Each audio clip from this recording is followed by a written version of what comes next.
Assalamualaikum warahmatullahi wabarakatuh. Kembali lagi di channel YouTube Nusa Sentosa Farm. Pada kesempatan hari ini saya sudah bersama dengan Mas Reza. Nah, kita berbincang-bincang sedikit mengenai program tabungan kurban yang selama ini sudah kami terapkan di kandang sapi Nusa Sentosa Farm. Nah, Mas Reza, Ya. Untuk program tabungan kurban menjelang Idul Adha gimana nih Mas? Kalau kita lihat kan sudah kurang lebih 3 bulan lagi ya Mas ya, jelang Idul Adha. Nah, program tabungan kurbannya gimana? Masih bisa atau enggak? Nah, kalau untuk program tabungan kurban itu kan kita hanya di periode 1 sama di periode 2 nih Mas. Ya. Nah, untuk periode 3 itu adalah setelah Idul Fitri. Nah, itu udah nggak masuk ke program tabungan kurban. Nah, kekurangannya adalah jika nggak masuk ke tabungan kurban itu harga akan lebih mahal. Karena nanti kita di periode 3 atau setelah Idul Fitri itu kita akan ada kenaikan harga. Lalu setelah itu jika tidak ikut program tabungan kurban ya sapi kita nggak ada garansi bobot nih Mas.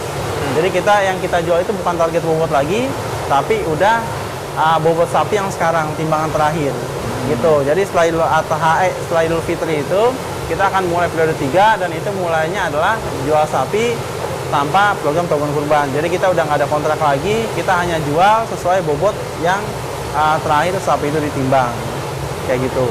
Oh, berarti udah begitu Idul Fitri udah nggak ada lagi program tabungan kurban ya Mas ya? Betul. Nah, paling kalau seandainya ada transaksi jual beli pun jual beli untuk Idul Adha secara langsung ya Mas ya? Betul. Jadi kita udah nggak ada report timbangan tiap bulan karena kan sisa cuma berapa bulan doang kan Mas. Iya. Gitu. Jadi belinya pada saat itu ya bobot saat itu kayak gitu. Oh iya Mas, apa sih yang membedakan periode 1, periode 2, dan periode 3? Oke, kalau untuk yang membedakan periode 1, periode 2, sama periode 3 adalah dari harga jualan nih Mas.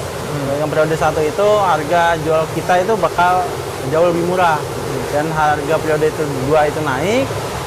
Dan di periode 3 itu harga pakainya adalah harga Idul Adha. Jadi perbedaannya di harga yang pertama. Nah, untuk perbedaan lainnya adalah periode 1 dan periode 2 itu masih masuk ke program tabungan kurban. Kalau untuk yang periode 3 ini adalah secara nggak langsung bisa disebut beli sapi dadakan lah, tapi nggak terlalu dadakan gitu. Tapi nggak dapat report tiap bulan, kita udah nggak pakai kontrak target bobot, juga kita hanya jual sapi pada timbangan terakhir aja. Jadi jual beli biasa ya Mas ya? Betul. Jual beli biasa ya. Nah, berarti kalau saat ini kita baru memasuki bulan Ramadan ya Mas. Berarti masih ada kesempatan lagi dong Mas. Betul. Beberapa hari lagi ya Mas ya. Betul. Atau beberapa minggu lagi Iya. sampai Idul Fitri ya Mas ya. Iya. Hamin satu Idul Fitri apa Idul 1? Hari Ya, H. H+1 lah kita baru ke periode 3-nya. Oh gitu. Berarti setelah itu jual beli biasa dan tidak ada program tabungan kurban. Betul. Nah, jadi buat teman-teman mumpung masih ada kesempatan nih untuk ikut program tabungan kurban di Nusaku. Nah, dan harga pun masih harga periode 2 ya Mas ya? Ya, kalau untuk saat ini kita masih pakai harga periode 2 dan masih masuk ke program tabungan kurban. Dan masih bisa program tabungan kurban yang mana harga periode 2 dan harga periode 3 itu jauh lebih murah ya Mas ya? Jauh lebih murah. Ketimbang harga periode 3. Tapi tetap harga periode 3 pun tetap murah ke harganya. Betul. Dibandingkan yang lain-lain lah. Iya. Jadi tetap Nusa Sentosa Farm tuh memberikan harga yang terjangkau untuk para sohibul kurban yang ingin berkurban. Nah, tapi untuk saat ini mumpung masih ada kesempatan, ayo sama-sama kita manfaatkan program tabungan kurban yang ada di Nusa Sentosa Farm. Nah Mas, kalau untuk saat ini berarti kan masih bisa program tabungan kurban ya Mas. Nah, sedangkan waktunya mepet sama Idul Fitri nih Mas. Iya.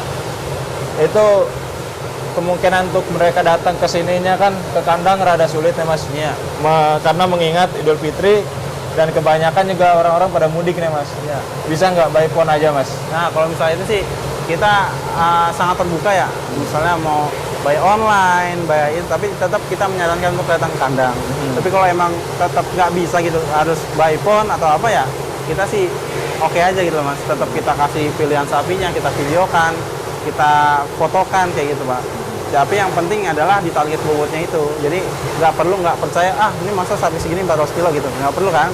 Karena tabungan kurban itu, misalnya kita kasih target bobot 400, yaitu kita tuangkan pada MOU dan kita jamin sampai data itu di 400 gitu. Jadi walaupun secara online itu ya aman gitu, karena kita tetap ada kontrak dan lain-lainnya. Itu sebelum periode 3 ya.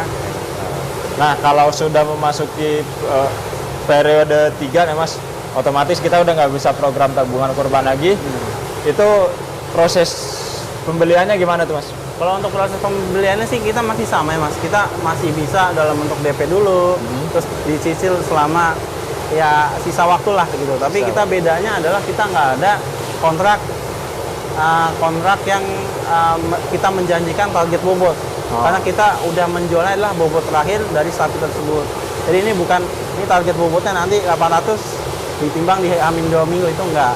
Jadi kita ini bobot terakhirnya segini gitu. Jadi perbedaan adalah sapinya ya pakai bobot terakhir kayak gitu. Nah, jadi sekali lagi buat teman-teman, mumpung masih ada program tabungan kurban, mari sama-sama kita manfaatkan program tabungan kurban ini.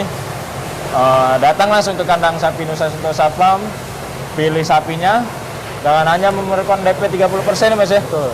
30% dari harga sapi tersebut ya Mas ya? Iya. Datang, ikuti program tabungan kurban, dan tiap bulannya ada report perkembangan sapinya itu. Nah, sekian. Terima kasih teman-teman. Sekian bincang-bincang dari saya bersama Mas Reza mengenai program tabungan kurban.